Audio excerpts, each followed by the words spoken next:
Before I graduated from meteorology school, I attended music school in Los Angeles back in 1993.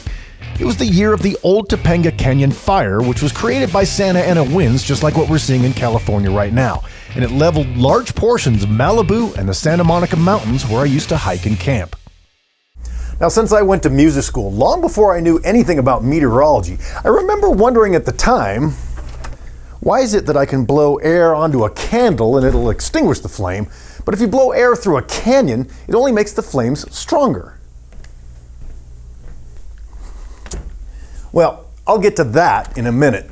But first, let me tell you some things about Santa Ana winds that you may just not know. First of all, Santa Ana winds are named after the Santa Ana Canyon where they gain strength.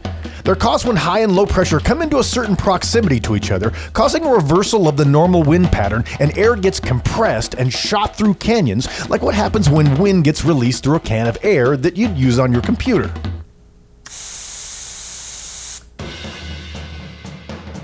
Next, Santa Ana winds can push wildfires at speeds up to 14 miles an hour, which is about as fast as an average human can run at a full sprint.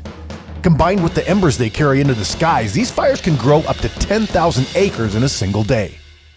Despite their amazing devastation, certain plants like the chaparral yucca rely on wildfires to trigger seed germination, and animals like the California quail have evolved strategies like hiding in unburned patches of vegetation to survive these fires. Even early farmers adapted to Santa Ana winds by using them to dry harvest crops, like citrus, faster than usual. The Tongva and Chumash tribes viewed the winds as sacred forces of nature. They believed the winds carried spiritual power and could bring both destruction and renewal.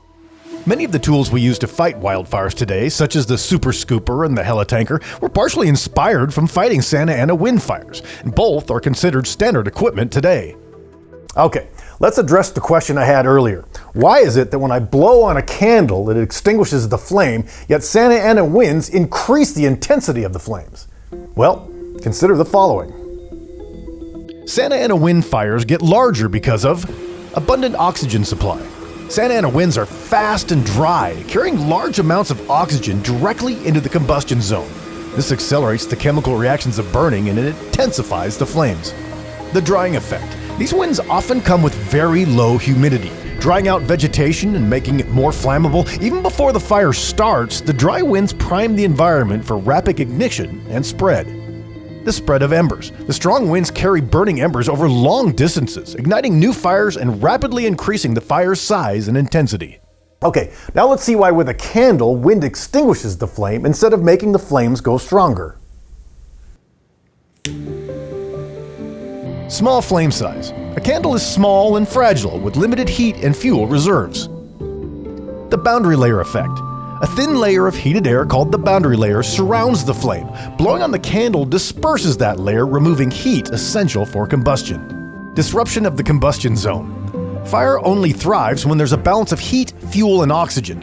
When you blow on a candle, the airflow cools the flame and disrupts the balance. And then out go the lights. Now, whether you believe in climate change or not, here are some hard numbers. According to the National Interagency Fire Center, or NIFC, the U.S. government spends about $2 to $3 billion annually on wildfire suppression, and damage costs can range from $5 to $15 billion in a severe wildfire season. In the 1980s, the U.S. averaged about 56,000 wildfires annually. By the 2010s, the average increased to 70,000 wildfires annually, though those numbers can vary year to year. In the 1980s, we burned around 2 to 3 million acres per year, but in recent decades, it's more like 7 to 10 million acres, and in 2020 alone, we burned over 10.1 million acres.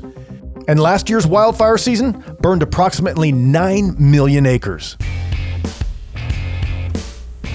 And that really blows.